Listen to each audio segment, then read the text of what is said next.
Seattle would be so easy to solve. Would be so easy to solve. We have a governor here of a great state. It's called Texas. He would solve it very easily, as would other of your political leaders, including your lieutenant governor. They would solve it very easily. It's a lot of it's common sense. President Trump addressing a situation that has spiraled out of control in Seattle. The president earlier today warned the governor of Washington state and the mayor, take back Seattle from anarchists now. If you don't do it, I will. This is not a game. That these ugly anarchists must be stopped immediately. Move fast. That was the president tweeting that. But the mayor of Seattle told President Trump to, quote, go back to your bunker. This after Seattle anarchists seized control of 6 city blocks, including Capitol Hill, declaring it a, quote, Capitol Hill autonomous zone. Reports coming in, anarchists are using armed guards and are demanding extortion from local businesses who pay the salaries of its elected officials.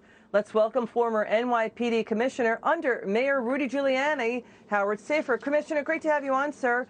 Seattle police abandoned the East Precinct within that area, and then the anarchists took over. Your take on what's happening in Seattle right now? I'm not surprised.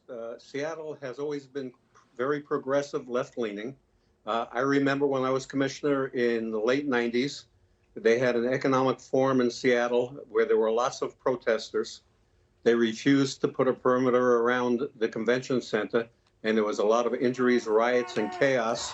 And we actually used film from that activity at what not to do in training our police officers. You know, anarchists have issued a list of demands that the city abolish the police department, the prisons, give amnesty to illegal immigrants, free health care, college for all. You know, police announced that they would not return to the area unless they were responding to a 911 call. Here's the thing, and you're an expert in this, rapes, murders, homicides, assaults are an issue in Seattle.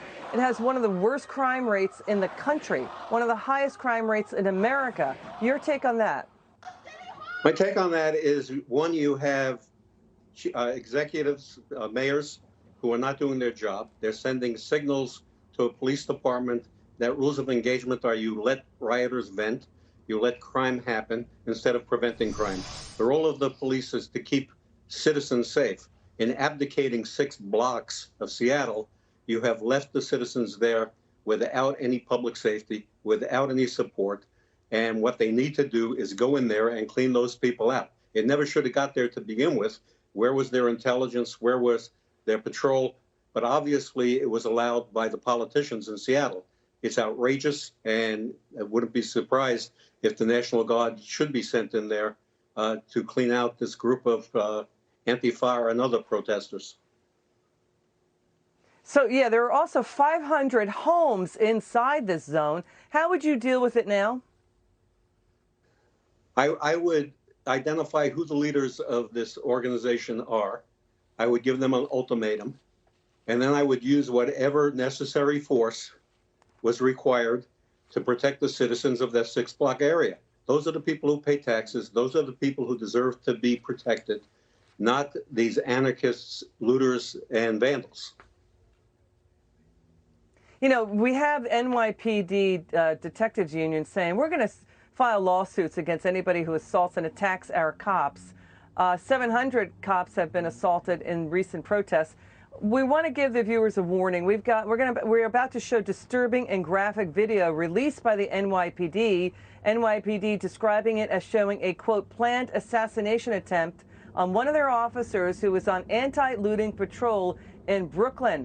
So your reaction to what's going on here, what is your take on the video that we are showing footage of, and also saying, hey, we're going to sue rioters who assault cops? My take is very simple. When you cede the 3rd precinct in Minneapolis, when you cede 6 blocks in Seattle, you send a message to criminals that you can do whatever you want without consequence. You know, the only people who should be afraid of police are criminals.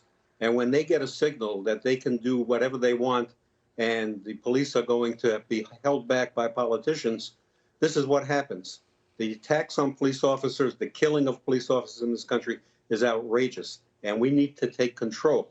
You know, the NYPD has made New York the safest large city in America, but that's going in the wrong direction now, and that's because you have a mayor who refuses to support the police or tell them to do what they know how to do best.